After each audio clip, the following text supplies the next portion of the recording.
अंगावर पित्त उठण्याचा त्रास तुम्हाला वारंवार होत असेल तर हा घरगुती उपाय सांगितल्याप्रमाणे करा, तुम्हाला हमखास आराम वाटेल.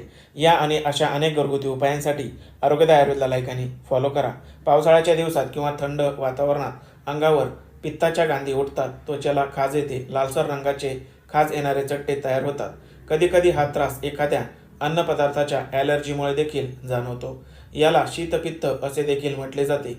यासाठी 1 चमचा एवढे धने आणि थोडासा खोबऱ्याचा तुकडा हे दोन्ही सकाळी उपाशीपोटी आणि रात्रीच्या जेवणाआधी चावून चावून खायचे आहेत. शक्यतो सकाळच्या वेळी हा शीतपित्ताचा त्रास जास्त प्रमाणात जाणवतो. खाज येणाऱ्या त्वचेवर या खोबरे आणि धन्यांचा चावून उरलेला चोथा चोळायचा आहे किंवा कोकम म्हणजेच आमसुलाचे पाणी चोळायचे आहे.